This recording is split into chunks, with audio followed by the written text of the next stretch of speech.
Rachel Reeves, we can put this diplomatically. She is under pressure to explain the, in quotes, fake claims, close quotes, otherwise known as lies, on her curriculum vitae, on her professional CV. Let's talk to political correspondent at The Spectator, James Heal. Yeah, James, Rachel Reeves is not the first politician to shall we say, embellish their background. But this is sort of reaching a bit of a head with her, isn't it? You know, first of all, we're told, she was an economist at the Bank of England for 10 years. Well, it looks like she did that job for 6 years. She said, I was also an economist in my first job as for the Halifax Bank of Scotland. In fact, her team now admits she wasn't an economist there. She worked in something called retail banking. So I'm sure she wasn't. What happens when a politician speaks as if they're merely reciting lines from a script they don't believe in? That's precisely how Rachel Reeves came across in her recent interview, and it was striking. She stumbled over her responses, repeating tired phrases we've all heard before, as if she was struggling to remember her next line. It wasn't just unconvincing, it was painfully awkward to watch. Rachel Reeves attempted to project confidence, but her shortcomings were glaringly apparent. Her answers felt hollow and almost robotic, failing to address the real concerns that mattered to people. Rather than acknowledging the current challenges facing the Labour Party, she leaned on rehearsed excuses, attempting to deflect blame onto others. The outcome? The audience walked away with even less faith in her than before. I think it's quite silly. I mean, find me somebody in the country who hasn't embellished a CV now and again. And also, I think, people in the country don't care about this stuff. When they hear things like this, they just see it as a Westminster bubble kind of thing. Nobody in the ordinary world will even bother to understand what the difference between working in retail banking and being an economist is. And so I think it's a bit of a silly story, really. Laura Quensberg relentlessly pressed Rachel Reeves with key questions, but instead of responding with confidence, Reeves either became flustered or fell back on her usual strategy of making accusations. It didn't come across as a clever sidestep, it was a blatant evasion, and anyone watching could easily see it. Her failure to address direct questions only served to highlight how much more confident and prepared Quensberg appeared compared to a politician clearly struggling. If Reeves believed she could breeze through the interview, she was sorely mistaken. Her lack of preparation not only cast her in an unfavorable light, but also raised significant concerns among the leadership of the Labour Party. Just ask the Conservatives.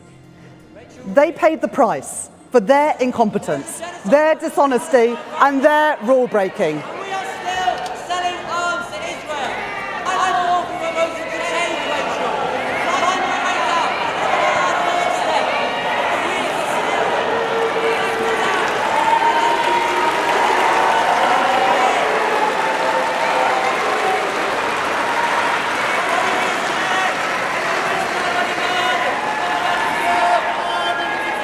When an interviewer, who is often critical themselves, proves to be more knowledgeable than the guest, it serves as a wake-up call for a party aiming to lead the country.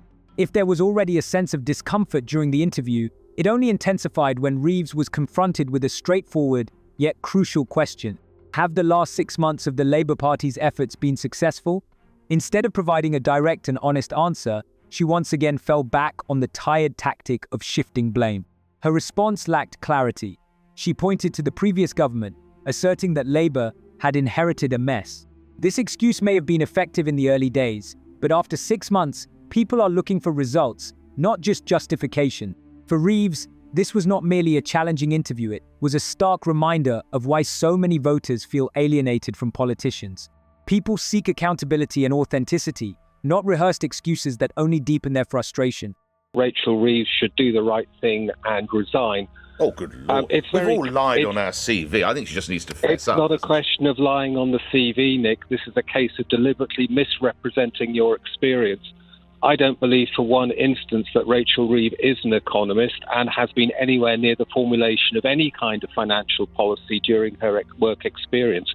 I think she's totally unqualified for this job, and I think she should do the right thing, which is to resign. A person who's in a position of financial trust cannot abuse that trust in any way whatsoever, and she has abused voters' trust immensely. This is crucial because people need leaders who can address tough questions with honesty and transparency, rather than dodging them with rehearsed responses. Not only has Reeves failed to earn trust, but she has also made it even harder for anyone to believe that Labour is prepared to tackle the challenges facing Britain. It's rare for Laura Quensberg to leave an interview in a good mood. She is often criticised for being too lenient or for not being in her element. But this time, Rachel Reeves made her job easier by providing more evasive tactics than genuine ideas. Consequently, Reeves allowed Quensberg to appear competent, a fact that even her critics couldn't dispute. The contrast was striking and underscored the necessity for politicians to be sincere and transparent, especially during such challenging times. What would you like an individual, a consumer, a household? What do you want them to think of your budget? I've done everything in my power to protect ordinary working people, that we're beginning to fix our National Health Service, and that we're beginning to rebuild our country, fixing the foundations, to seize the enormous opportunities that I can see are out there and we must grasp together as a country. Reeves's failure to provide concrete solutions was a lost opportunity to rebuild trust. A key moment in the interview came when Laura Quensberg questioned Reeves about the increasing trend of wealthy individuals leaving the UK. This is a significant issue, yet Reeves' response failed to shed any light on the matter. She continued to regurgitate the same talking points, insisting that economic growth is the Labour Party's top priority and that the government is working on it every day. However, the reality tells a different story. Reeves cited new apartment complexes as proof of progress, but here's the catch. 5 out of 7 of those properties are owned by migrants, British families who aren't facing hardships, or first-time homebuyers. This only heightened concerns about who truly benefits from the Labour Party's policies. Meanwhile, affluent entrepreneurs and business owners are packing their bags and relocating to countries with more stable tax systems.